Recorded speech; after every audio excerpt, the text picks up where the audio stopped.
आपका मिथिलेश कुमार और आप लोग देख रहे हैं psychology world by MK. Sir. ठीक है, इसमें चलिए देखते हैं कि टॉपिक क्या है। टॉपिक है CS and UCS। CS and UCS क्या होता है, इसके बारे में हम लोग विस्तार से जानेंगे। CS एंड UCS के बारे में। अगर आपका सब्जेक्ट साइकोलॉजी है, चाहे आप इंटर के हों, BA के हों, MA के हों या PhD के हों, उससे कोई फ़र्क नहीं पड़ता है, क्योंकि यह जो चैप्टर है सब में लागू होगा, यानी सभी में काम आएगा। चलिए देखते हैं और आगे बढ़ते हैं। ऐसे मैं आपको बता दूं, यह जो है लर्निंग चैप्टर से है। कौन चैप्टर से? लर्निंग। यूनिट 5 का लर्निंग चैप्टर जो है उसे मतलब उसमें आपको CS एंड UCS के बारे में मिलेगा। ठीक है, यहाँ पर देखिए आप लोग, IP पावलोव एक रूसी क्या थे, मतलब IP पावलोव जो थे रूस के थे। तो रूस के क्या थे वो? ठीक है, तो शरीर वैज्ञानिक दैट मीन्स फिजियोलॉजिस्ट थे। कौन थे? शरीर वैज्ञानिक दैट मीन्स फिजियोलॉजिस्ट थे। ठीक है, IP पावलोव ने अपनी जीवन वृत्ति, कौन वृत्ति? जीवन वृत्ति किसके कार्यों के अध्ययन से शुरू किया? IP पावलोव ने। ठीक है, तो IP पावलोव ने हृदय, यानी IP पावलोव अपने जीवन वृत्ति हृदय के कार्यों के अध्ययन से शुरू किया। ठीक है, तो IP पावलोव अपने जीवन वृत्ति किसके कार्यों के अध्ययन शुरू किया? तो हृदय।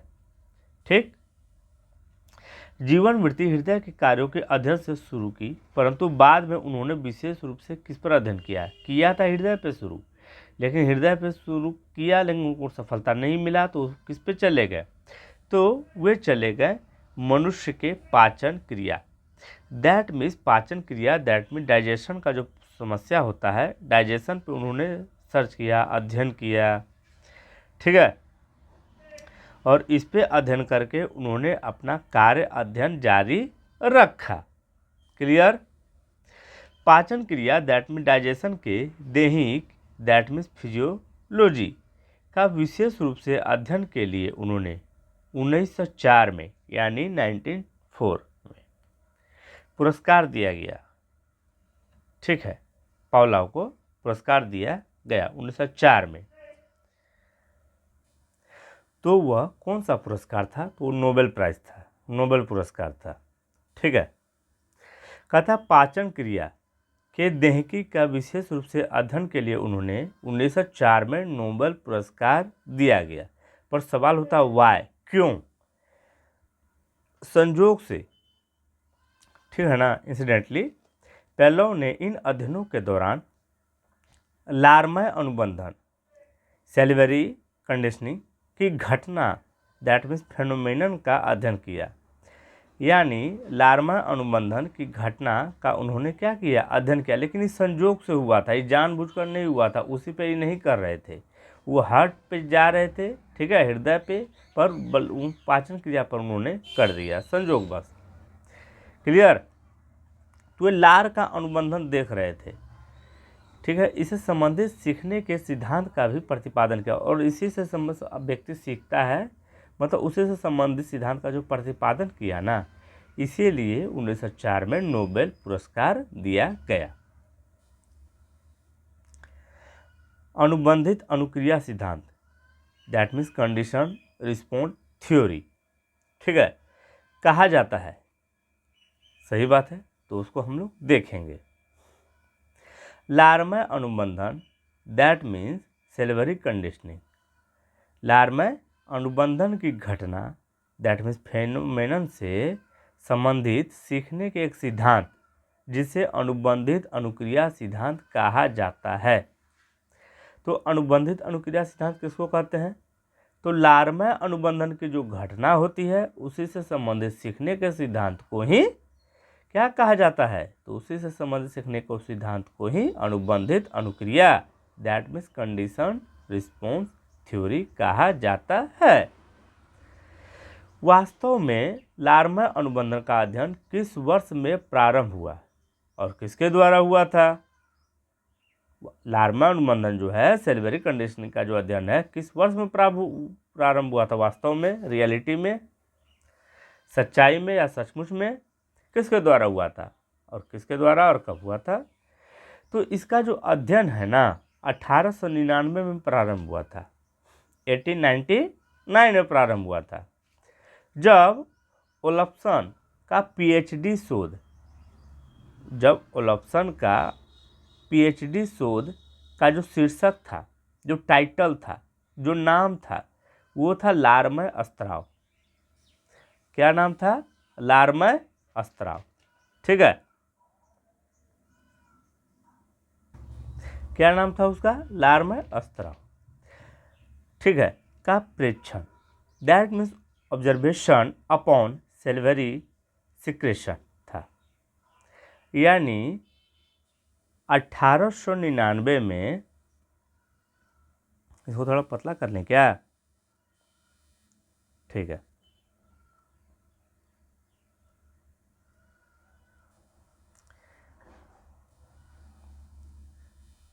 (1899) में प्रारंभ हुआ था। कब हुआ था?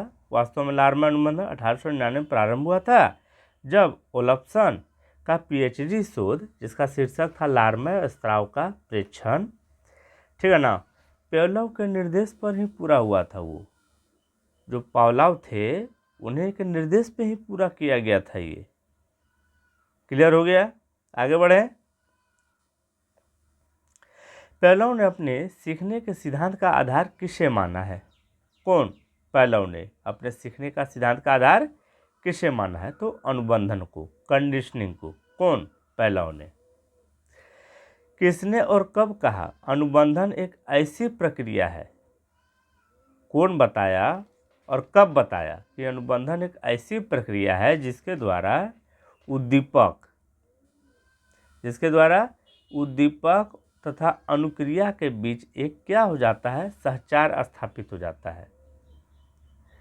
किसने और कब बताया कि उद्दीपक जो होती है और जो अनुक्रिया होती है, that means stimulus and response जो होता है, उसके बीच एक सहचार स्थापित हो जाता है। तो ये कौन और मतलब किसने बताया और कब बताया?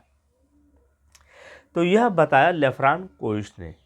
और कब बताया? 1983 में लेफ्रान कोइश ने बताया, वो भी 1983 में।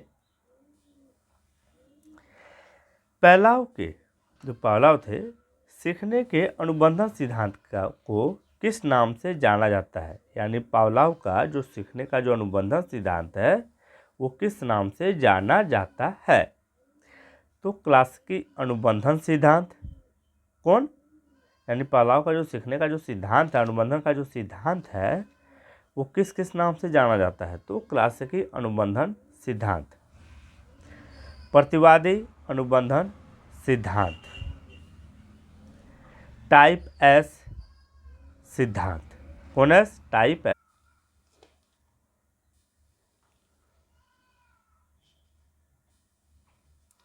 क्लासिकी अनुबंधन इसलिए कहा जाता है क्योंकि पावलोव ने ही अधिगम का क्लासिक प्रयोगशाला अध्ययन किया था, इसीलिए। आगे बढ़े। कहता प्रतिमान से आप क्या समझते हैं?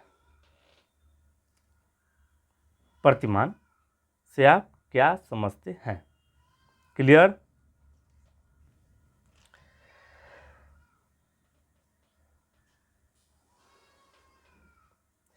प्रतिमान से तात्पर्य एक सांकेतिक मॉडल या चित्र से होता है। प्रतिमान से तात्पर्य क्या है? एक सांकेतिक मॉडल या चित्र से होता है जो किसी प्रक्रिया के विशेष गुणों को समझने में मदद करता है। तो आपको क्या समझ में आया कि प्रतिमान से तात्पर्य एक सांकेतिक मॉडल। कौन मॉडल? सांकेतिक मॉडल या चित्र से है। प्रतिमान का मतलब क्या हो गया? एक सांकेतिक मॉडल हो गया या चित्र हो गया, जिससे किसी प्रक्रिया के विशेष गुण को समझने में मदद करता है। कोई प्रक्रिया के विशेष गुण को समझने में क्या करता है? वो मदद करता है। ठीक है। क्लासिकी अनुबंधन में प्रतिमान की जो शुरुआत एक उद्दीपक तथा इससे उत्पन्न अनुक्रिया के बीच के संबंध से होता है।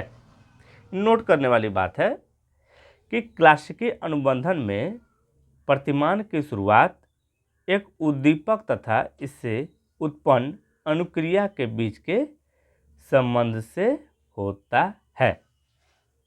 आगे बढ़े।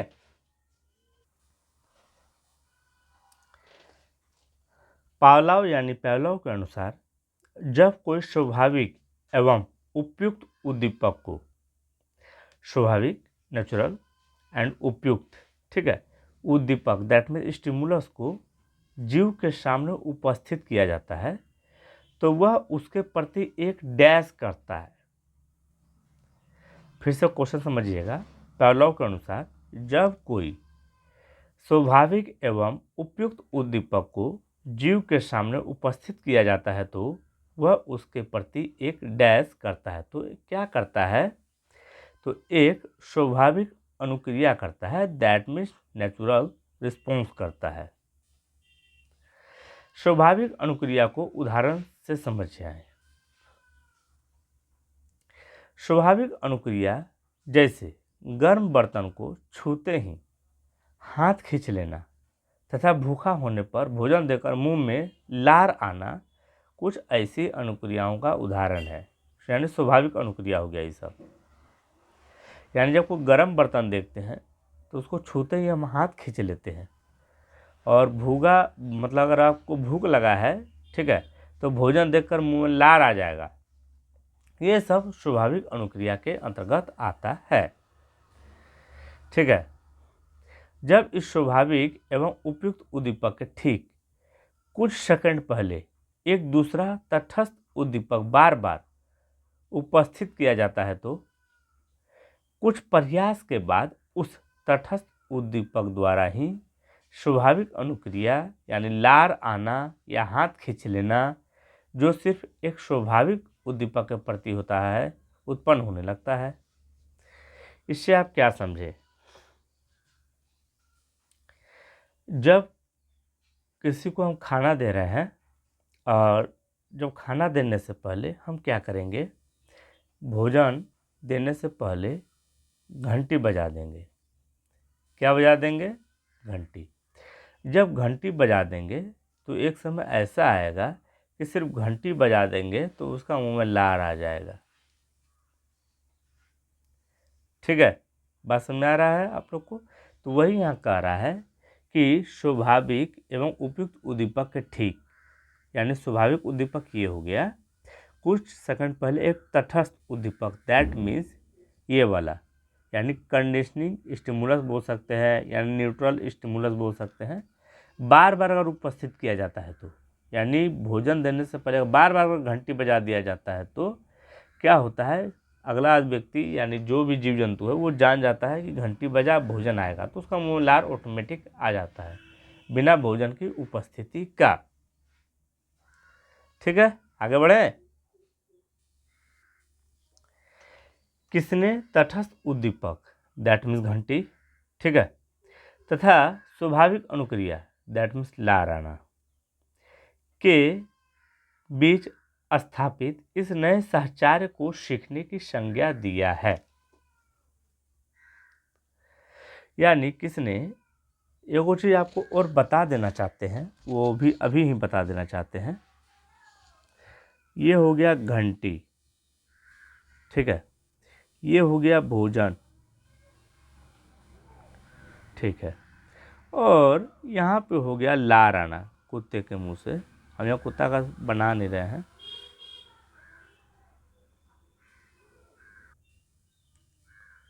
तो यहाँ पर आपको क्या बताएं? घंटी, इसके बाद घंटी के बाद आपको बताएं भोजन, और भोजन के बाद बोले यहाँ पे लार आना। ठीक है, तो इसका मतलब कि घंटी बजा के जब किसी को भोजन देते हैं और उसके बाद उसको लार आता है तो ये हो गया कंडीशनिंग स्टिमुलस, CS।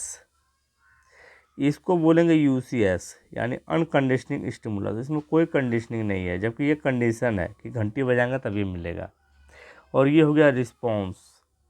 तो इसको आप लोग समझिएगा कि ये हो गया कंडीशनिंग, अनकंडीशनिंग, और ये हो गया रिस्पॉन्स। चलिए बढ़ते हैं क्वेश्चन की ओर।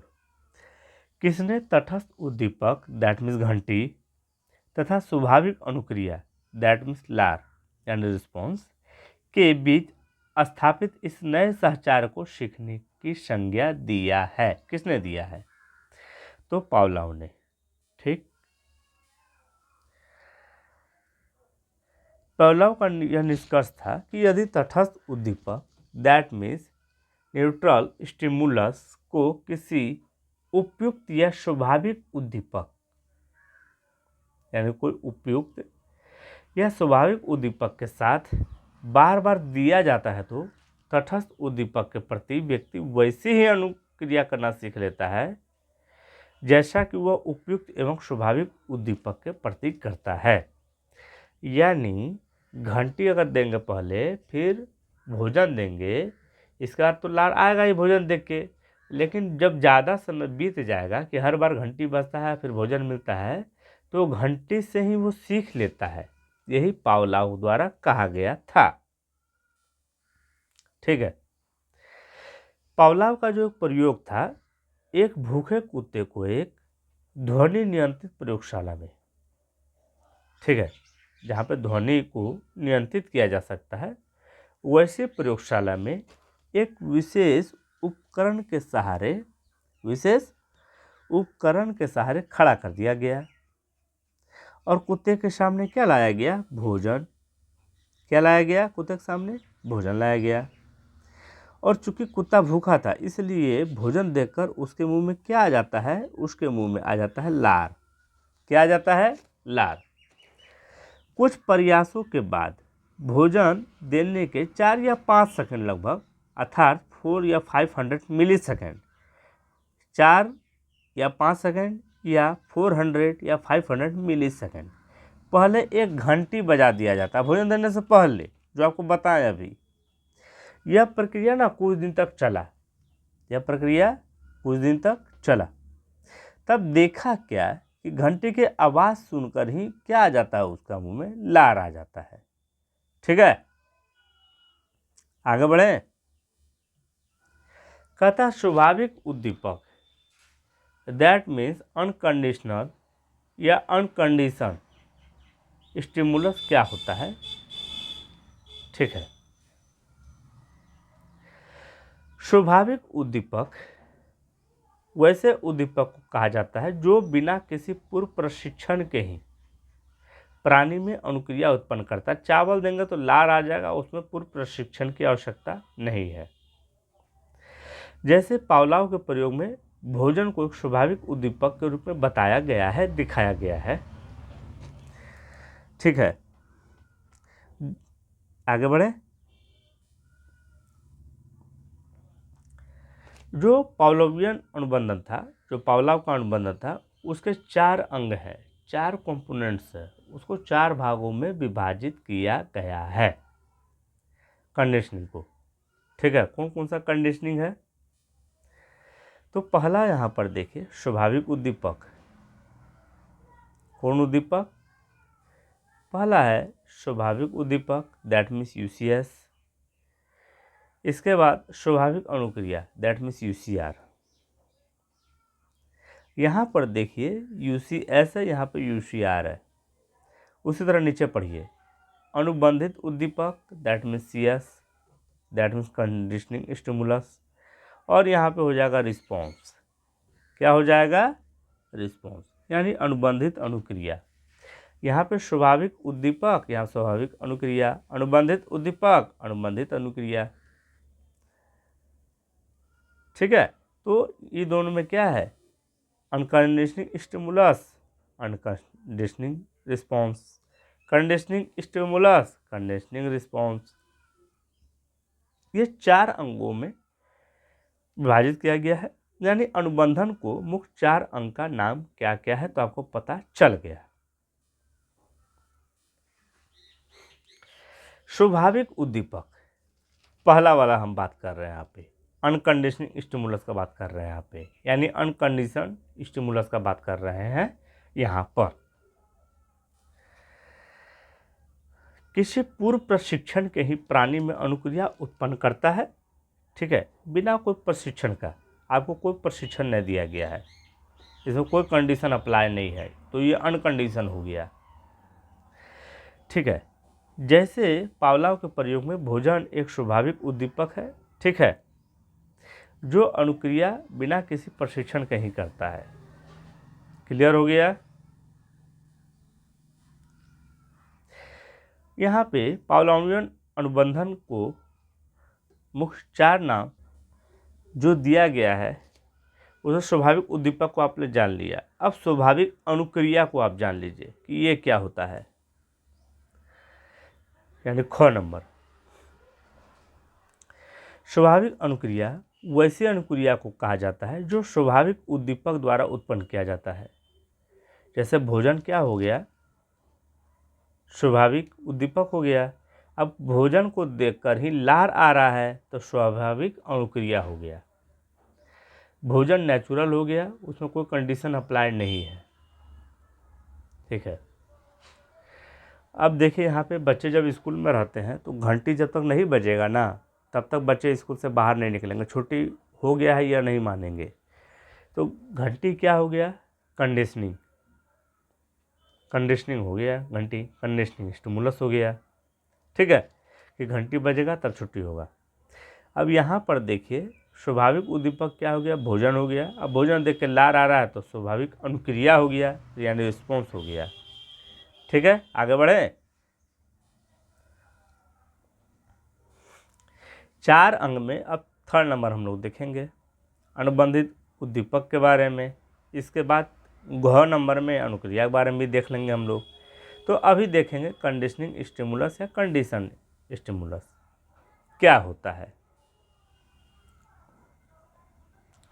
यदि स्वाभाविक उद्दीपक के साथ या उससे कुछ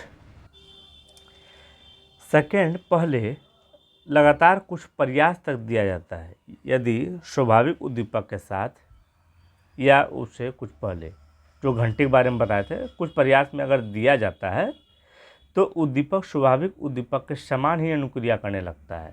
यानी घंटी, यानी भोजन में जब लार आता था तो घंटी में भी लार आने लगा है उस लोग को, ठीक है, यानी जीव जंतु को अगर साथ में दिया जाता है तो ये कंडीशनिंग स्टिमुलस कहलाता है। किसी भी उद्दीपक को अनुबंधित उद्दीपक कहलाने के लिए कुछ नियम कायदा भी है कि वह प्राणी की ज्ञानेंद्रियां के पहुंच के भीतर हो, यानी उसको पता चले कि यह घंटी जो है खाना से पहले आता है, भोजन से पहले आता है, ये उसको पता रहना चाहिए, जिसे देखा जा सके या सुना जा सके, ऐसा भी हो सके, या स्पर्श किया जा सके। यह बहुत ही आवश्यक है किसी भी उद्दीपक को अनुबंधित उद्दीपक कहलाने के लिए। जो पावलोवियन थे, ठीक है, अनुबंधन, यानी पावलोव का जो अनुबंधन था उसके 4 नाम तो आपको पता है। तो लास्ट वाला हम लोग घ नंबर पढ़ेंगे अनुबंधित अनुक्रिया के बारे में, ठीक है। यह क्या होता है, जब अनुबंधित उद्दीपक दैट मीन्स यस स्वाभाविक उद्दीपक, ठीक है, ये उद्दीपक है, स्वाभाविक उद्दीपक के साथ, यानी अनुबंधित उद्दीपक और स्वाभाविक उद्दीपक के साथ संयोजित किया जाता है, यानी पेयर्ड किया जाता है, तो कुछ प्रयासों के बाद अनुबंधित उद्दीपक के प्रति प्राणी ठीक वैसा ही अनुक्रिया करता है जैसा कि स्वाभाविक उद्दीपक के प्रति करता था। इस तरह की अनुक्रिया को ही अनुबंधित अनुक्रिया कहा जाता है। अगर आपको समझ में नहीं आया हो तो वीडियो को दोबारा देख लीजिएगा या वीडियो पॉज करके पढ़ सकते हैं, ठीक है।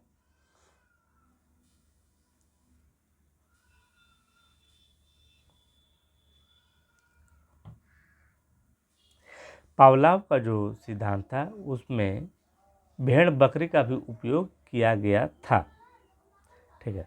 अब हम लोग पढ़ रहे हैं क्लासिकी अनुबंधन की पूर्ण व्याख्या के लिए मुख्य तथ्य क्या क्या है। क्लियर? तो सबसे पहला देखिए यहाँ पे उत्तेजना का नियम है, आंतरिक अवरोध का नियम है, बाहरी अवरोध का नियम है, स्वाभाविक उद्दीपक तथा अनुबंधित उद्दीपक का कालिक क्रम है। तो यहाँ पर आप देखेंगे उत्तेजन का नियम सबसे पहला नंबर, यानी क्लासिकी अनुबंधन की पूर्ण व्याख्या यानी संपूर्ण जानकारी के लिए ये सब तथ्य आपको जानना अति आवश्यक है। ठीक है, समझ रहे हैं बात को? तो इसमें से क्या क्या है?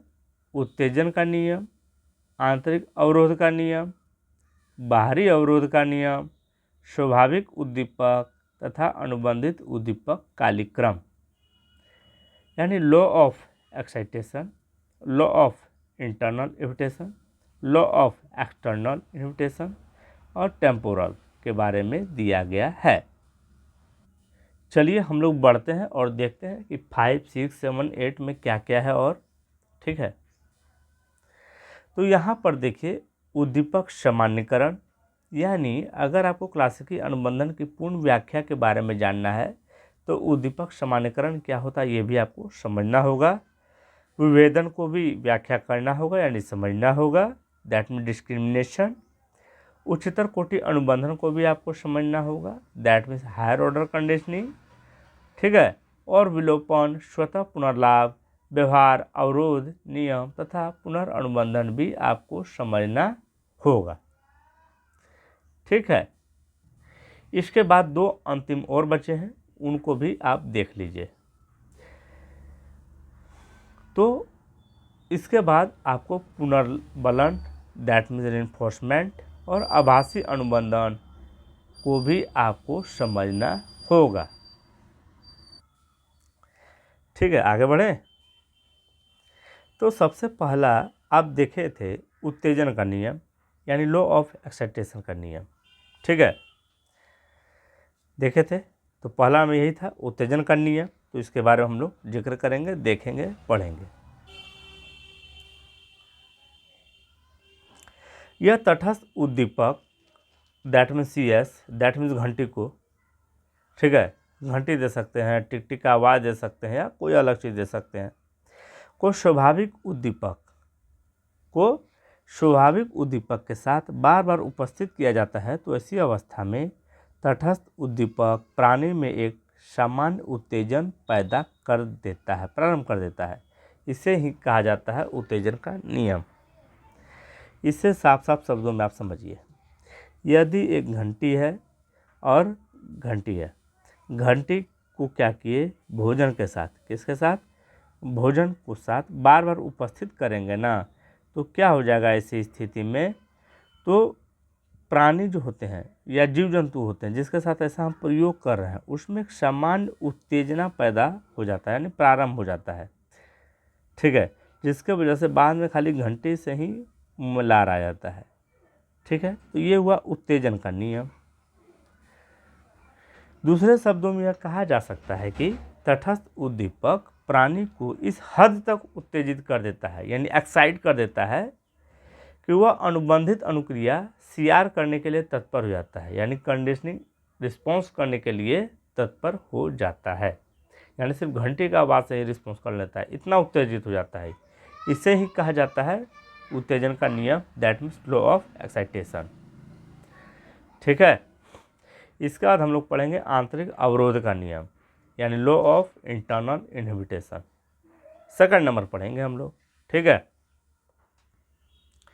जब तटस्थ उद्दीपक यानी घंटी के बाद स्वाभाविक उद्दीपक भोजन नहीं दिया जाता है, अगर हम घंटी बजा दिए, ठीक है, पहले आप भोजन देते थे, पहले फिर घंटी बजाए फिर भोजन, फिर घंटी बजाए फिर भोजन, फिर घंटी बजाए फिर भोजन, इस तरह करते गए बहुत बार, तो अगले को लगेगा यानी जीव जंतु को लगेगा यानी जिस पर प्रयोग किए गए हैं उसको लगेगा कि घंटी बजाए तो भोजन आएगा, लेकिन अब हम भोजन नहीं देंगे उसको, सिर्फ घंटी देंगे। तो वो क्या करेगा, वो जो है लार धीरे धीरे बंद कर देगा लाना।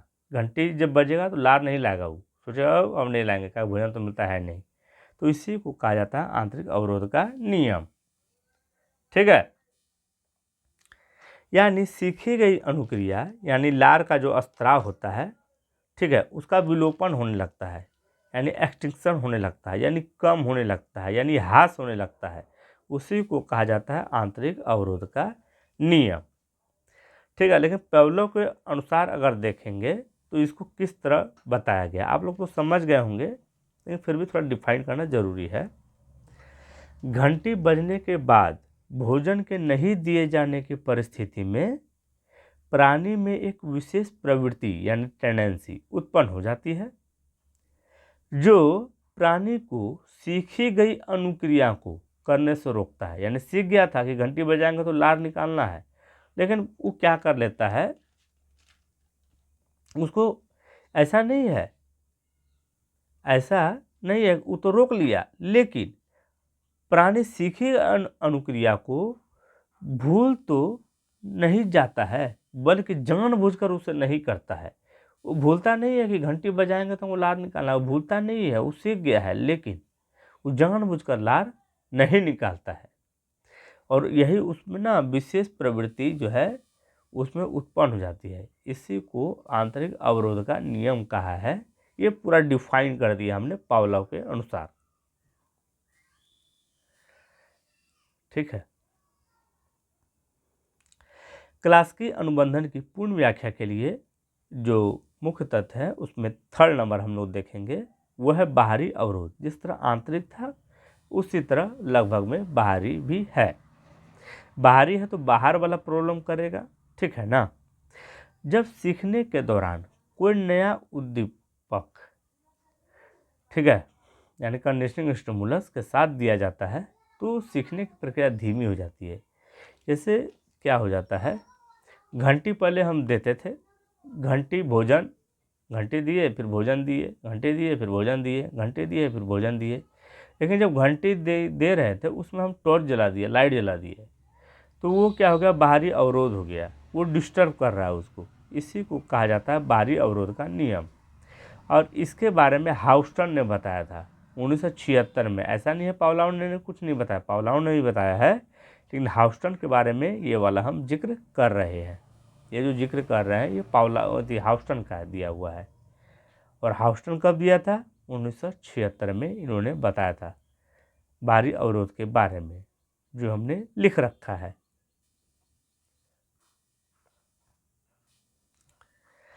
ठीक है। अब देखिए पावलोव के अनुसार जब प्राणी तटस्थ उद्दीपक यानी घंटी, ठीक है, यानी कंडीशनिंग स्टिमुलस, तथा स्वाभाविक उद्दीपक दैट मीन्स भोजन, ठीक है, यानी यूसीएस को एक दूसरे से संबंधित करना सीखता है। जब प्राणी सीखता है इन दोनों को संबंधित करना एक दूसरे से, ठीक है, तो उस समय अगर कोई बाहर का उद्दीपक जैसे रोशनी हो गया, उसको क्या कर दिया, दे दिया जाता है, बीच में रोशनी डाल देंगे, तो वो क्या करेगा, थोड़े समय के लिए ना वो अवरुद्ध कर देगा, थोड़े समय के लिए रिस्पॉन्स को यानी लार को। तो इसी को कहा जाता है अवरोध का नियम, वो भी बाहरी अवरोध का नियम, ठीक है, यानी एक्सटर्नल।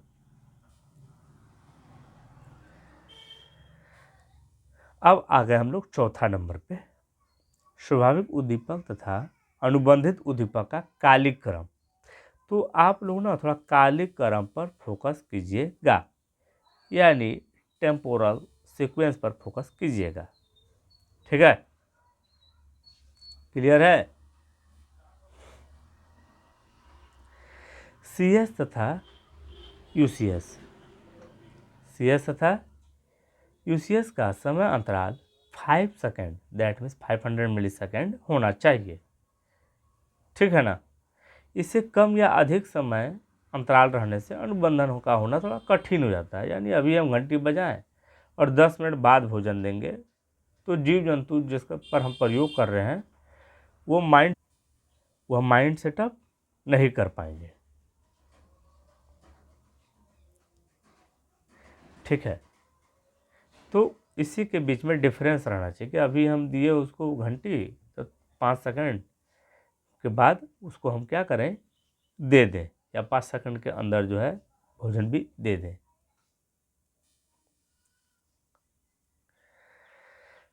ठीक है।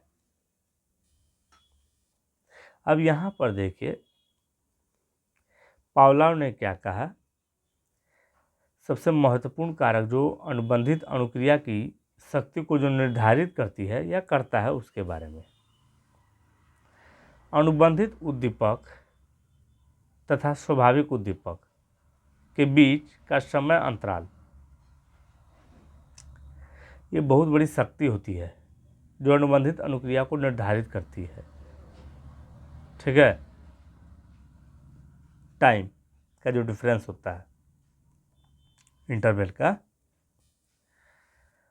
अब देखिए यहाँ पे पढ़ रहे हैं गार्डन के अनुसार, उन्होंने 1989 में क्या कहा अपने शोध में, पशु शोध में CS तथा UCS का आदर्श समय अंतराल क्या होता है, गॉर्डन द्वारा क्या बताया गया 1989 में। इन्होंने 0.2 सेकंड से लेकर 2 सेकंड तक की अवधि बताया है और बोला है कि अगर इससे लंबा ज़्यादा अंतराल अगर हो गया, ठीक है ना, तो क्या होता है, इसे ग्रहण नहीं कर पाता है CS एंड UCS के रूप में कोई व्यक्ति या जीव जंतु या जिस पर हम प्रयोग कर रहे हैं। इससे जो कंडीशनिंग की जो प्रक्रिया होती है वो थोड़ा लो हो जाती है, कमज़ोर हो जाती है। ठीक है, ये गॉर्डन द्वारा बताया गया 0.2 सेकंड से लेकर 2 सेकंड। अब हम लोग चौथा नंबर पर देख रहे हैं कि स्वाभाविक उद्दीपक तथा अनुबंधित उद्दीपक का कालिक्रम के जो प्रकार हैं वो 4 कौन सा है, कालिक्रम के प्रकार। ठीक है, चौथा नंबर के 4 कालिक्रम कौन सा है। कालिक्रम दैट मीन्स क्रम के अनुसार, मतलब समय के बारे में बताया गया है। समक्षणिक कालिक्रम दैट मीन्स स्टिमुलटेनियस टेम्पोरल सीक्वेंस। इसका सेकंड नंबर में आ गया डिले दैट मीन्स विलंबित टेम्पोरल सीक्वेंस। इसके बाद आ गया trace temporal sequence that means संकेत कालिक क्रम। ठीक है, इसके बाद आ गया पश्चगामी कालिक क्रम that means backward temporal sequence. ये आपने देख लिया। ठीक है, तो पहला नंबर में है, यानी फोर्थ का पहला नंबर। ठीक है, कालिक क्रम का पहला नंबर में समक्षणिक या समकालिक क्रम क्या होता है। समक्षणिक या समकालिक कालिक्रम किसे कहते हैं। ठीक है, क्रम में अनुबंधित उद्दीपक तथा स्वाभाविक उद्दीपक के साथ साथ प्राणी के सामने उपस्थित किया जाता है। दोनों उपस्थित कर दिए, घंटी को और भोजन को, और फिर एक ही साथ दोनों को हटा लिया जाता है, तो यह समक्षणिक या समकालिक कालिक्रम कहा जाता है। इसी को सिमुल्टेनियस टेम्पोरल कहा जाता है। क्लियर हो गया। स्वाभाविक उद्दीपक तथा अनुबंधित उद्दीपक के कालिक क्रम जो थे वे 4 प्रकार थे, तो उसमें से सेकंड नंबर में हम लोग देख रहे हैं विलंबित कालिक क्रम के बारे में। विलंबित कालिक क्रम क्या होता है, तो घंटी को पहले ही बजा दिया जाता है, बजा दिया, और तब तक लगातार बजाते रहता है जब तक कि स्वाभाविक उद्दीपक प्राणी के सामने नहीं दिया जाता है। यानी घंटी बजा रहे हैं बजा रहे हैं बजा रहे हैं, तब तक बजाते हैं जब तक भोजन उसके सामने नहीं दिया जाता है। और कभी कभी तो क्या होता है, भोजन देने के बाद ही बजाते रहता है। तो यह जो क्रम हो गया, यह विलंबित कालिक क्रम के अंतर्गत आता है। स्वाभाविक उद्दीपक का जो थर्ड नंबर में था संकेत कालिक क्रम, उसके बारे में हम लोग पढ़ रहे हैं। That means trace temporal sequence के बारे में हम लोग पढ़ रहे हैं कि यह क्या होता है। तो क्या होता है, यहाँ पे घंटी को पहले प्राणी के सामने बजाया जाता है, फिर कुछ सेकंड तक बजने के बाद उसे हटा लिया जाता है। यानी घंटी बजा के हम हटा लिए और उसके बाद क्या किए, उसको भोजन दे दिए, यानी स्वाभाविक उद्दीपक दे दिए। चूँकि इस तरह के क्रम में अनुबंधित उद्दीपक पहले ही देकर हटा लिया जाता है, इसीलिए जो है प्राणी को उद्दीपक द्वारा मन में छोड़े गए संकेत के प्रति अनुक्रिया करता है। यानी जब घंटी देके हम जब हटा लिए ना, घंटी देके हटा लिए तो इसी को, और वही घंटी का संकेत रह गया उसका दिमाग में, तो उसी को कहा जाता है trace temporal sequence, that means संकेत कालिक क्रम। स्वाभाविक उद्दीपक का जो कालिक क्रम था उसमें चौथा नंबर में था पश्चगामी कालिक क्रम, यानी बैकवर्ड टेम्पोरल सीक्वेंस। तो इसके बारे में हम लोग देखेंगे कि यह क्या होता है। संकेत पश्चगामी कालिक क्रम, ऊपर के तीनों क्रमों में, जो तीनों क्रम देखे थे ऊपर में आप, ठीक है, अनुबंधित उद्दीपक, मेरा जो मतलब मोहल्ला है यहाँ पर दिन कुछ न कुछ होते रहता है यहाँ पे, ठीक है। तो ऊपर के तीनों क्रम यहाँ होने दीजिए हल्ला, हम लोग अपना पढ़ाई करते हैं, स्टडी करते हैं। ऊपर के तीनों क्रमों में अनुबंधित उद्दीपक यानी CS यानी घंटी, ठीक है, यानी कंडीशनिंग स्टिमुलस पहले दिया जाता है तथा भोजन बाद में दिया जाता है। परंतु इस क्रम में भोजन पहले दिया जाता है, यानी पहले तीनों में क्या होता था, पहले घंटी बजाते थे तब भोजन देते थे। लेकिन पश्चगामी कालिक क्रम में क्या होता, पहले भोजन देके बाद में हम घंटी बजाएंगे, ठीक है। याद रखने वाली कुछ बातें हैं, तो इसको चलिए याद रख लीजिए। विलंबित अनुबंधन तथा संकेत अनुबंधन अग्रगामी अनुबंधन के प्रकार हैं। यानी अगर कोई बोलेगा विलंबित अनुबंधन क्या है और संकेत अनुबंधन क्या है, तो ये सब अग्रगामी अनुबंधन के क्या है, प्रकार हैं। और नवीनतम अध्ययन, मतलब जब नवीनतम अध्ययन हुआ था, हाल फिलहाल में जो अध्ययन हुआ था, जो लेटेस्ट अध्ययन है, इसमें कहा गया है कि विलंबित अनुबंधन यानी डिले कंडीशनिंग में अनुबंधित अनुक्रिया होने की दर सबसे तीव्र होती है। जो विलंबित अनुबंधन में अनुबंधित होने अनुक्रिया होने की जो दर होती है ना कंडीशनिंग का, वो सबसे अधिक होता है, जबकि समक्षणिक अनुबंधन तथा पश्चगामी अनुबंधन को अनुबंधित अनुक्रिया स्थापित करने का कम प्रभावी विधि माना जाता है, ठीक है। तो ज़्यादा किसको माना जाता है, तो ज़्यादा विलंबित अनुबंधन। क्लियर। यहाँ पर देखिए लाइबरमैन, ठीक है ना, 1990 में, यानी लाइबरमैन ने विलंबित अनुबंधन के बारे में क्या कहा। विलंबित अनुबंधन में CS भविष्य में आने वाले UCS के बारे में पूर्वकथन करने या अनुमान लगाने में पर्याप्त मदद करता है। यह बात किसने कहा, लाइबरमैन ने कहा। कब कहा, 1990 में कहा। क्या कहा, विलंबित अनुबंधन में CS कंडीशनिंग स्टिमुलस भविष्य में आने वाले यानी अनकंडीशनिंग स्टिमुलस यानी भोजन के बारे में पूर्वकथन करने या अनुमान लगाने में मदद करता है। ये लाइबरमैन ने ऐसा कहा। कहता है कि वासरमैन तथा मिलर ने CS या UCS के बारे में क्या कहा, वो भी 1997 में कहा, यानी 1997 में कहा। कौन, वासरमैन तथा मिलर ने क्या कहा, चलिए देखते हैं हम लोग कि CS जो होता है और UCS का आदर्श समय अंतराल, अनुबंधन की जाने वाली अनुक्रिया का प्रकार तथा CS तथा UCS के स्वरूप एवं तीव्रता पर सब निर्भर करता है। वो किस पर सब निर्भर करता है, तीव्रता पर। फिर से पढ़िएगा, यानी CS UCS का आदर्श समय अंतराल, अनुबंधन की जाने वाली अनुक्रिया का प्रकार तथा CS का इसका जो स्वरूप होता है एवं तीव्रता पर निर्भर करता है। स्वरूप पे और तीव्रता पर निर्भर करता है।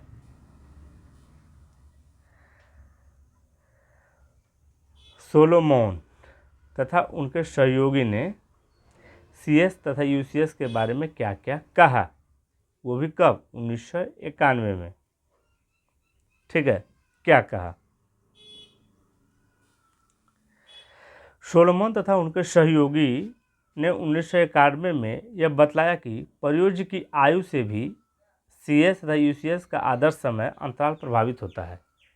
यानी जो प्रयोज्य की जो आयु होती है उससे भी क्या होता है, समय अंतराल जो डिफरेंस होता है कंडीशनिंग स्टिमुलस और अनकंडीशनिंग स्टिमुलस के बीच में, ठीक है, वो किस पे डिपेंड थोड़ा सा करता है, वो भी आयु पर डिपेंड करता है।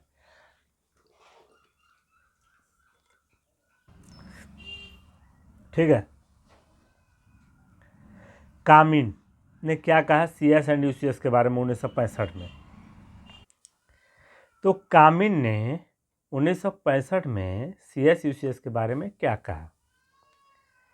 इन्होंने कहा कि CS या UCS यानी कंडीशनिंग स्टिमुलस या अनकंडीशनिंग स्टिमुलस यानी भोजन या घंटी में किसी भी तीव्रता अधिक हो जाती है तो अनुबंधन की प्रक्रिया तीव्र हो जाती है। यानी या तो घंटी में तीव्र कर दें या भोजन में तीव्र कर दें, ठीक है। तीव्रता अगर अधिक होती है तो अनुबंधन की प्रक्रिया भी तीव्र हो जाती है, यह बात कामिन ने कहा। और ये CS तथा UCS का युग्मित यानी जो पेड़ होता है, जो पुनरावृत्ति से क्या पता चलता है, इसको युग्मित पुनरावृत्ति से बताया जा रहा है कि जितना पुनरावृत्ति अधिक होगा, पुनरावृत्ति आप लोग समझ रहे हैं, बार बार जो किया गया है, जितना पुनरावृत्ति अधिक होगा क्लासिकी अनुबंधन भी उतना मजबूत होगा, ठीक है।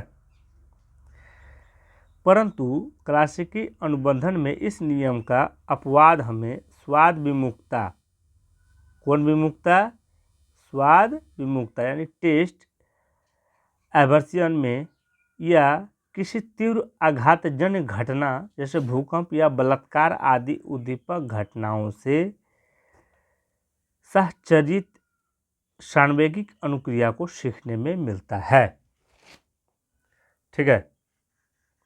इस नियम का जो अपवाद है, ठीक है, वह हमें स्वाद विमुक्ता यानी टेस्ट एवर्सियन में या जब कोई घटना घट जाता है आघातजन, जिसमें नुकसान पहुंचता है, ठीक है, आघात पहुंचता है, बलात्कार हो गया, भूकंप हो गया या किसी का मर्डर हो गया, ठीक है, तो उद्दीपक घटनाओं से सहचर्चित मतलब उस समय सहचार्य करके सान्वेगिक अनुक्रिया को सीखने में भी मदद मिलता है, ठीक है। और इन अनुक्रियाओं को सीखने में CS तथा UCS मात्र एक ही बार में युग्मित होना काफ़ी है, और जब आघातजन्य हो जाता है तो एक ही बार में व्यक्ति सीख जाता है कि रात में जा रहा था और उसको कोई मार दिया, 2 बजे रात में जा रहा था और चोरी हो गया, तो व्यक्ति एक ही बार में सीख जाता है ज़्यादातर। सोने की फिर हम भी जाकर देखेंगे कि हमको भी कुछ होता है क्या 2 बजे रात में, अगला आदमी को भेजेंगे 2 बजे रात में कुछ होता है क्या। अब एक व्यक्ति पानी पिया और मर गया, दूसरा व्यक्ति नहीं पिएगा वो पानी, एक ही बार में वो सीख जाएगा, ठीक है। तो पुनरावृत्ति से भी यह पता चलता है। तो इसका ये अपवाद भी होता है, ठीक है, कुछ अपवाद भी है। पुनरावृत्ति मतलब बार बार होता है तो सीखबे करता है आदमी, लेकिन कुछ अपवाद भी होता है जो आघातजनक घटना घट जाने के कारण भी व्यक्ति सीख जाता है, CS और UCS मतलब युग्मित करके।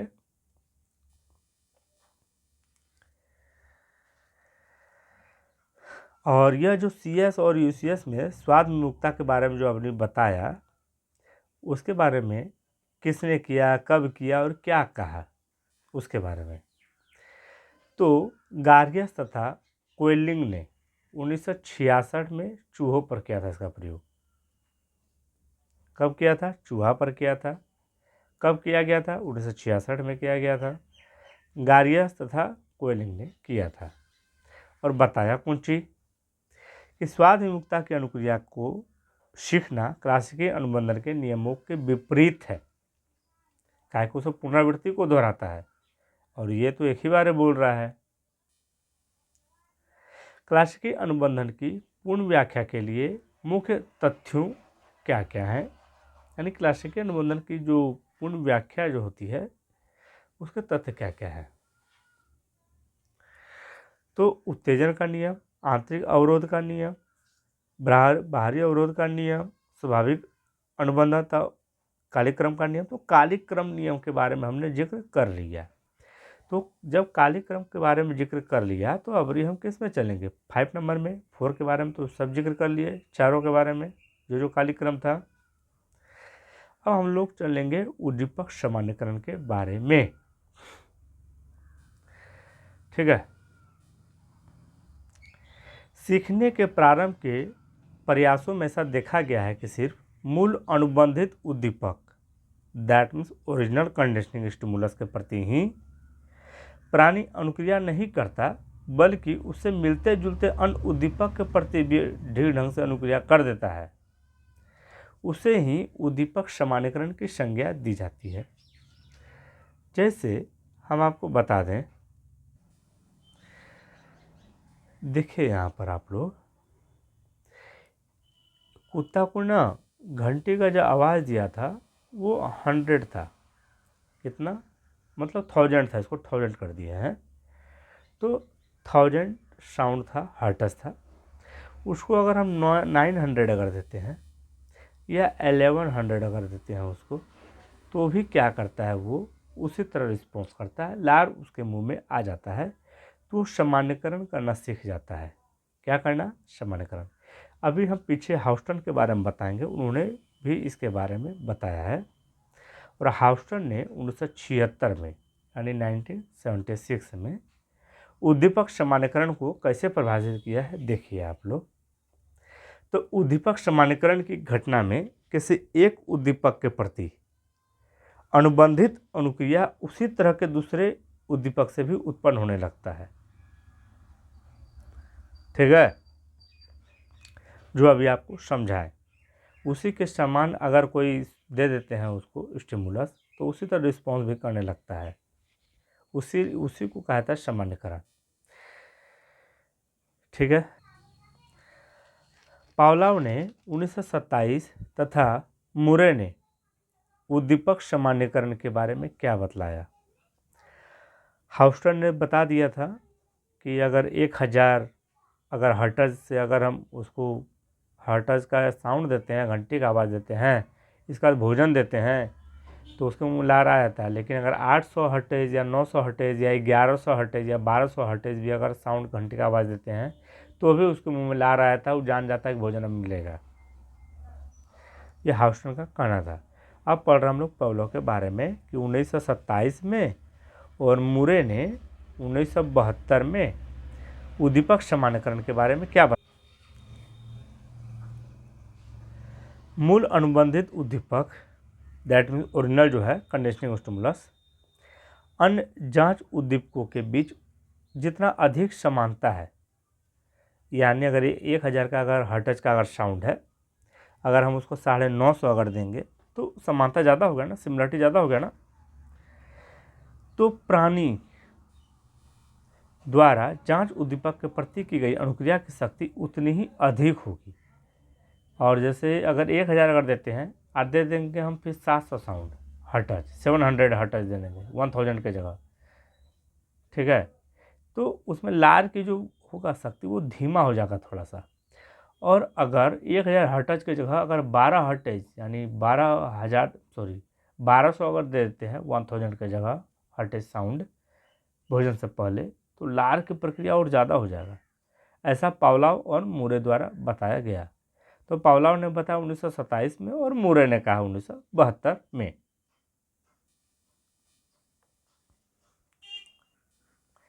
क्लासिकी अनुबंधन की पूर्ण व्याख्या के लिए मुख्य तथ्य क्या क्या है आप लोग तो जानते ही हैं। तो अब हम लोग पढ़ेंगे विभेदन के बारे में। सामान्यकरण तो हो गया, अब पढ़ेंगे डिस्क्रिमिनेशन। डिस्क्रिमिनेशन भी उसी तरह है लगभग में, बट ये क्या कर जाता है, विभेद करना जान जाता है कि अगर उसको 1000 हर्ट्ज पर अगर अनुक्रिया करवाते हैं, बाद में 900 या 11,000 देंगे तो वो अनुक्रिया नहीं करेगा, तो इसका मतलब विभेदन करना जान गया। क्या करना जान गया, विभेदन। प्रयोगात्मक मनःस्नायु विकृति क्या होता है। प्रयोगात्मक मनःस्नायु विकृति दैट मीन्स एक्सपेरिमेंटल न्यूरोसिस क्या होता है, इसके बारे में हम लोग देखेंगे। वही जो अभी बताएं आपको, प्राणी जब 900 हर्ट्ज या 1000 हर्ट्ज और 1100 दैट मीन्स 100 हर्ट्ज के बीच विभेद करने में असमर्थ हो जाता है। पहले तो विभेदन करने में समर्थ था, अभी विभेदन करने में असमर्थ है। ठीक है, तो ऐसी परिस्थिति में प्राणी का जो व्यवहार होता है थोड़ा देर के लिए गजब हो जाता है। मतलब वो नोचने खरोचने लगता है, माथा पटकने लगता है। ठीक है, मतलब उछलने कूदने लगता है।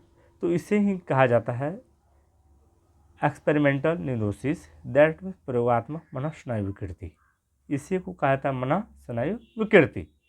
ठीक है, जब नहीं कर पाता तब उसका बिहेवियर असामान्य हो जाता है, एबनॉर्मल हो जाता है। क्लासिकी अनुबंधन की पूर्ण व्याख्या के लिए आपको तो पता है कि क्या क्या है, उसमें से अब हम लोग पढ़ेंगे 7 नंबर में है उच्चतर कोटि अनुबंधन, that means higher order conditioning क्या होता है। ऊपर में देखिए लिखा हुआ है CS, UCS और CR। तो जितना कहानी आपको पहले बताए थे लगभग में वही है। ठीक है, किसी भी अनुबंधित उद्दीपक यानी कंडीशनिंग स्टिमुलस को, ठीक है, अनुबंधन के आगे की प्रक्रिया में स्वाभाविक उद्दीपक के रूप में जब प्रयोग किया जाता है, इसे ही उच्चतर कोटि अनुबंधन कहा जाता है। पहले हम लोग कंडीशनिंग स्टिमुलस में घंटे दे रहे थे, अब घंटे को हटाकर हम लोग लाइट देने लगे। यानी पहले दिए घंटे, फिर दिए भोजन, तब रिस्पॉन्स हुआ उसका, यानी लार आ गया। पर अब हम लोग क्या करेंगे, उसमें क्या कर देंगे, जब घंटी दे रहे थे ना तो घंटी की जगह उसको लाइट देंगे अब हम लोग घंटी के साथ साथ, और फिर बाद में घंटी हटा लेंगे।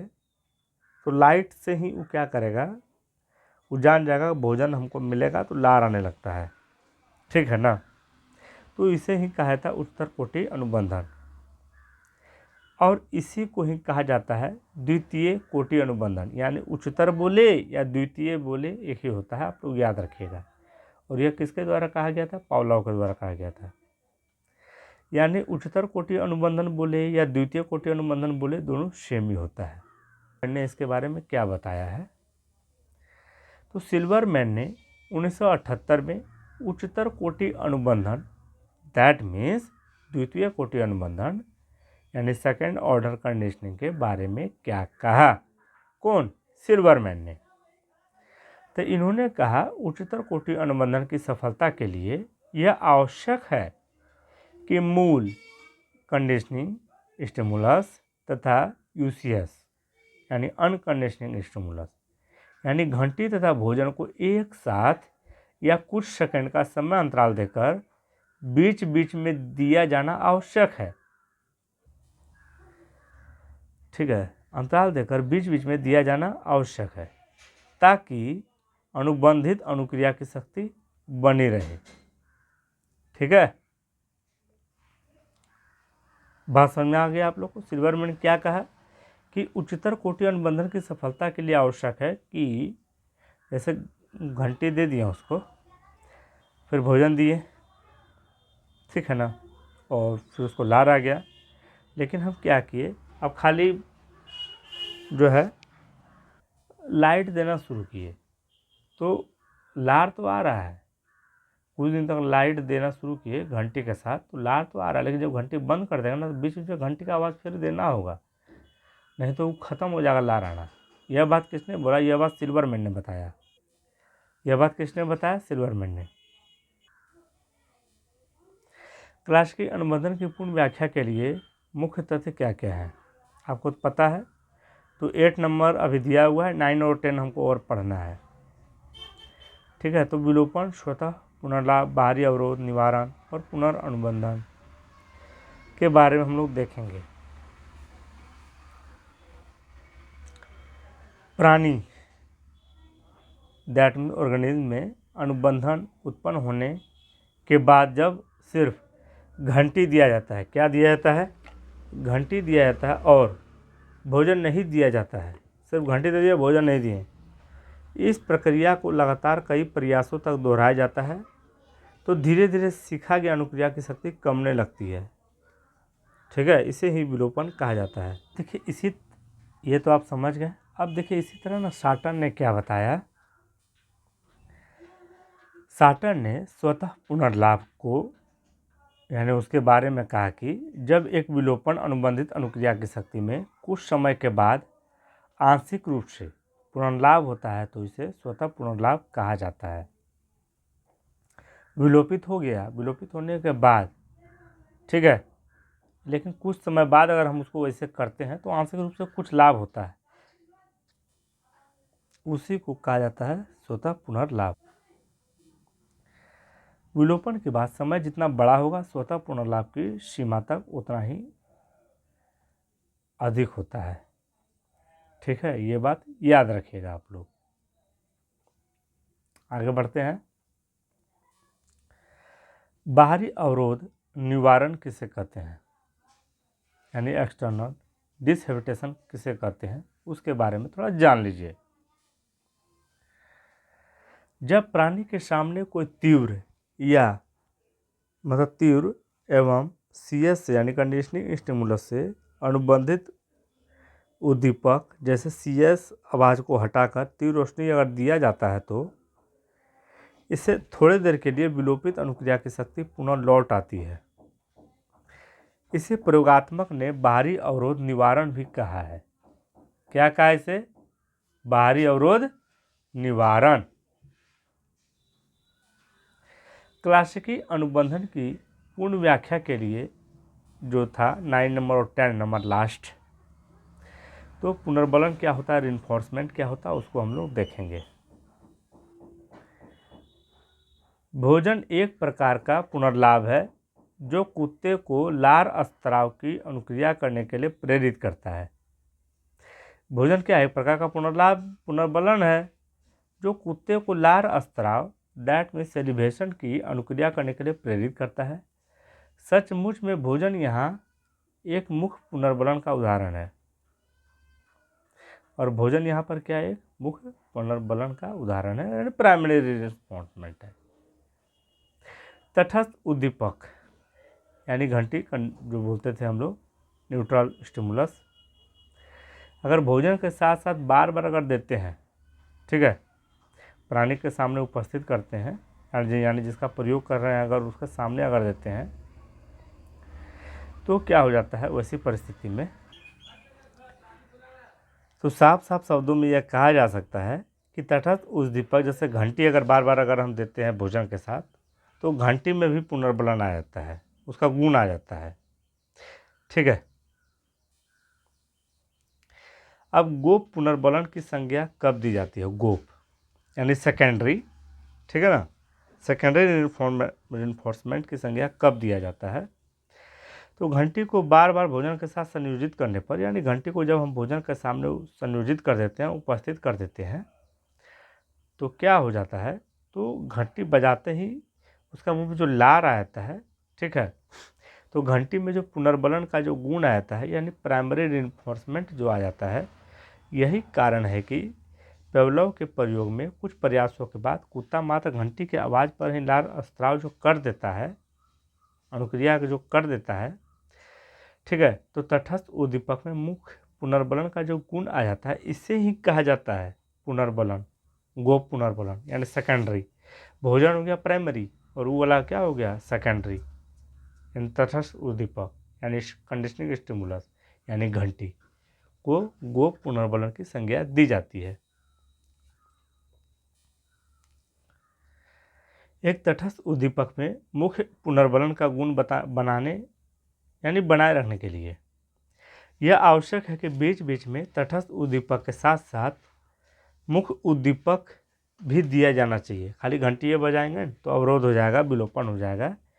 इसीलिए अगर उसको चाहते हैं पुनर्बलन बना रहे घंटी का, तो आपको बीच बीच में भोजन देना होगा।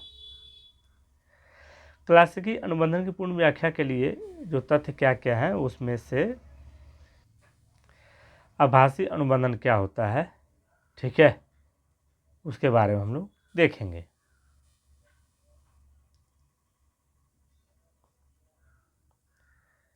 तो ये जो था, आपको तो पता ही है कि भोजन एक प्रकार का पुनर्बलन है जो कुत्ते के लार स्त्राव को अनुक्रिया करने के लिए प्रेरित करता है। ठीक है,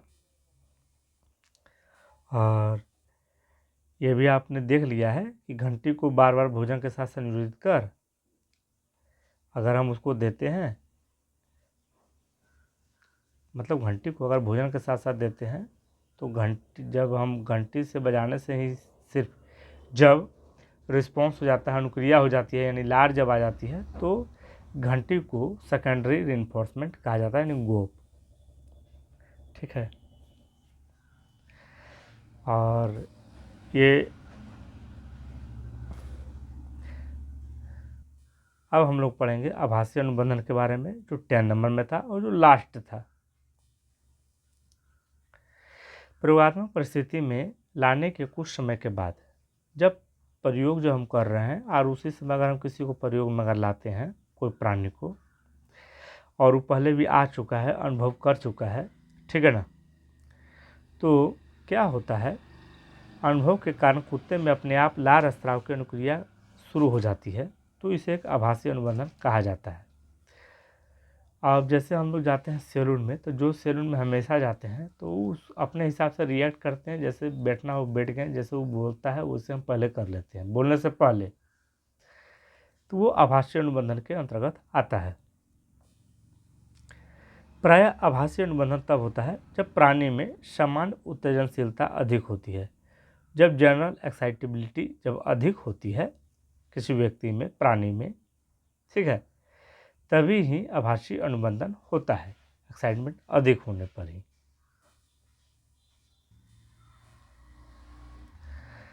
अनुबंधित अनुक्रिया की शक्ति प्रभावित होती है। ये सब देखिए, थोड़ा दिमाग में रखने वाली ये बात है। अनुबंधित अनुक्रिया की शक्ति क्या हो जाती है, प्रभावित होती है। क्लासिकी अनुबंधन का दैहिक आधार मस्तिष्क की एक विशेष संरचना, जिसे लघु मस्तिष्क कहा जाता है। क्लासिकी, याद रखने वाली सब बात है, क्लासिकी अनुबंधन का दैहिक आधार मस्तिष्क की एक विशेष संरचना, जिसे लघु मस्तिष्क कहा जाता है। जिन व्यक्तियों का लघु मस्तिष्क किसी कारण से क्षतिग्रस्त हो जाता है, ठीक है ना, उनमें क्लासिकी अनुबंधन के नियमों के आधार पर अनुक्रिया को नहीं सिखलाया जा सकता। अगर कोई व्यक्ति है और लघु मस्तिष्क किसी कारण से क्षतिग्रस्त हो गया, तो उसमें क्लासिकी अनुबंधन जो सिखा रहे थे हम, कंडीशनिंग स्टिमुलस का, ठीक है, तो उस अनुक्रिया के आधार पर उसको सिखलाया नहीं जा सकता है। लघु मस्तिष्क सामान्यतः शारीरिक गतियों में समन्वय बनाकर रखने के लिए उत्तरदायी है। कौन? लघु मस्तिष्क। जिन व्यक्तियों का लघु मस्तिष्क किसी कारण से क्षतिग्रस्त हो जाता है, ठीक है, उसको सिखलाया नहीं जा सकता, आपको तो पता है। और क्लासिक अनुबंधन में तंत्रिकीय आधार का समर्थन मिला है, यानी क्लासिकी अनुबंधन जो है उसमें तंत्रिकीय आधार का क्या मिला है, समर्थन मिला है। क्लासिकी अनुबंधन में तंत्रिकीय आधार का जो समर्थन मिला है खत्म हो गया। अब देखिए, आँख मलमलाने की क्लासिकी अनुबंधन के तंत्रिकीय आधार का अध्ययन किसने किया था, वो सब याद रखने वाली बात थी पीछे वाली, और एक दो बार रिपीट भी हमको लगता हो गया। तो आँख मलमलाने की क्लासिकी अनुबंधन के तंत्रिकीय आधार का अध्ययन किसने किया था, तो स्टीनमेज ने किया था। कब किया था? 1996 में। स्टीनमेज और थॉम्सन ने किया था, और कब किया था? 1996 में। क्या? आँख मलमलाने की क्लासिकी अनुबंधन के तंत्रिकीय आधार पर अध्ययन। क्लियर? ऐसा अनुबंधन का होना लघु मस्तिष्क पर निर्भर करता है, ये भी कहा भी गया था, ठीक है। पशु के लघु मस्तिष्क को नष्ट कर दिया जाता है तो पहले से सीखी गई अनुक्रियाएं पूर्णतः समाप्त हो जाती है, और नई अनुक्रिया सीखने की क्षमता भी समाप्त हो जाती है, ऐसा बताया गया। क्लियर?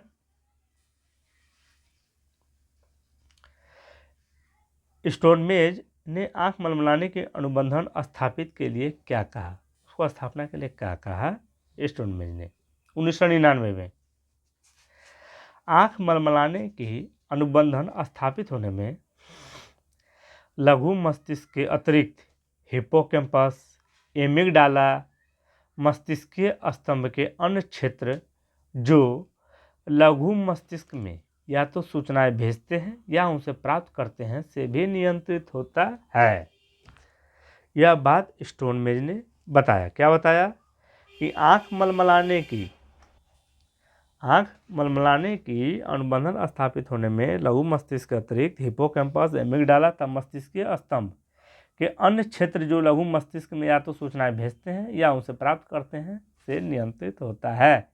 यह बात किसने बताया? स्टोनमेंज ने। कब? 1999 में। क्लासिकी अनुबंधन की आलोचना के बारे में हम लोग पढ़ेंगे। पावलोव के उद्दीपक अनुक्रिया पुनर्बलन सिद्धांत यानी स्टिमुलस रिस्पॉन्स रिइंफोर्समेंट थ्योरीज है। अतः इनके अनुसार सीखने के लिए अर्थात उद्दीपक एवं अनुक्रिया में संबंध स्थापित करने के लिए पुनर्बलन का होना अनिवार्य है। यानी इनके अनुसार, पावलोव के अनुसार पुनर्बलन का होना अनिवार्य है सीखने में। टॉलमैन, हांजिक और ब्लोजेंट। टॉलमैन, हांजिक और ब्लोजेंट आदि मनोवैज्ञानिकों का विचार है कि सीखने के लिए पुनर्बलन की आवश्यकता नहीं होती है, जबकि टॉलमैन, हांजिक और ब्लोजेंट ने क्या कहा कि सीखने के लिए पुनर्बलन की आवश्यकता नहीं होती है। टॉलमैन, हांजिक एवं ब्लोजेंट ने चूहों पर प्रयोग करके दिखला दिया कि उन चूहों द्वारा भूलभुलैया सीखना जिन्हें प्रथम कुछ दिनों तक भोजन नहीं दिया गया था, ठीक उस प्रकार किया गया जिन्हें प्रत्येक दिन भूलभुलैया सीखने के लिए भोजन दिया जाता है। यानी दोनों में सिमिलरिटी था, एक में भोजन नहीं दिया गया था भूलभुलैया को सॉल्व करने के लिए, एक में दिया गया। इतना अवश्य था कि जब तक भोजन नहीं दिया गया था सीखी गई प्रक्रिया भीतर दबी हुई थी। जैसे ही भोजन दिया गया सीखने की प्रक्रिया स्पष्ट निष्पादन के रूप में व्यक्त हुई। मतलब पता चलने लगा कि वो भोजन देने के बाद जल्दी सीखता है, यही एगो पता चला और कुछ नहीं। टॉलमैन, हांजिक के द्वारा 1930 में इन्होंने ऐसा बताया। सीखने की प्रक्रिया में पुनरावृत्ति दैट मीन्स रिपीट जो होता है का अधिक महत्व होता है, यह भी बताया गया।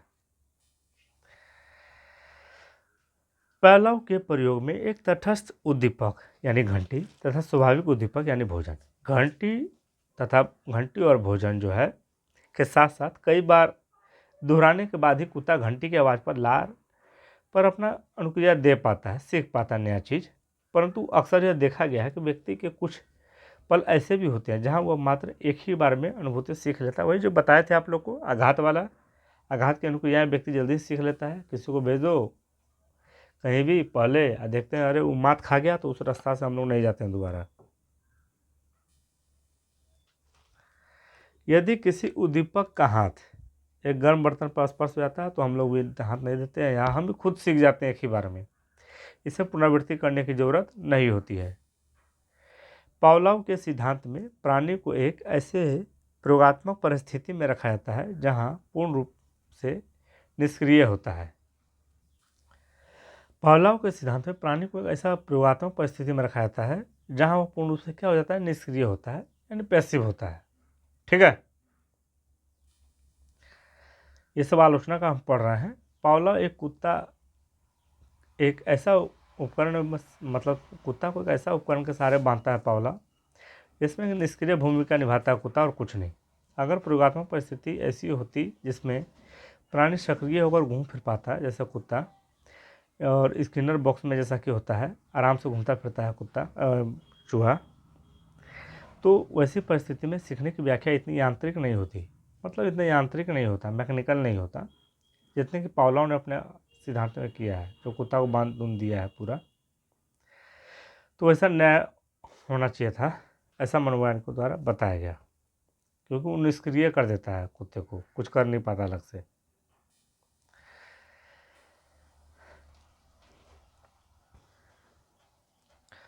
यहाँ बताया जा रहा है कि पावलोव द्वारा प्रतिपादित सीखना एक अस्थायी या तथा आंशिक रूप से प्राणी के व्यवहार में परिवर्तन करता है।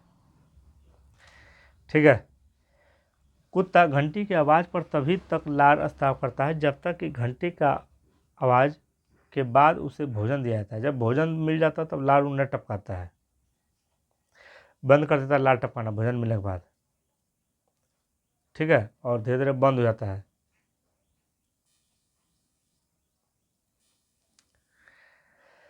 पावलोव के सिद्धांत के अनुसार किसी अनुक्रिया को सीखने के लिए एक विशेष प्रकार की प्रयोगात्मक परिस्थिति का होना अनिवार्य है, जो हम हमेशा संभव नहीं है। यानी अगर आप कह रहे हैं, पावलोव कह रहे हैं कि किसी भी अनुक्रिया को सीखने के लिए प्रयोगात्मक परिस्थिति का होना अनिवार्य है, तो यह बात हम लोग नहीं मानेंगे। इसका आलोचना किया जा रहा है, जो हमेशा संभव नहीं है। चलिए, सभी का धन्यवाद। मिलते हैं नेक्स्ट वीडियो में। वीडियो इसी तरह आता रहेगा। वीडियो बहुत लेंदी था, इसलिए मेरा साउंड थोड़ा दब सा गया है, ठीक है। और चलिए, मिलते हैं नेक्स्ट वीडियो में। अगर आप यूसी नेट की तैयारी करते हैं और अगर आपको चाहिए कि नहीं मुझे और भी वीडियो चाहिए, तो कमेंट कर दीजिएगा, वीडियो आपको उपलब्ध करा दिया जाएगा।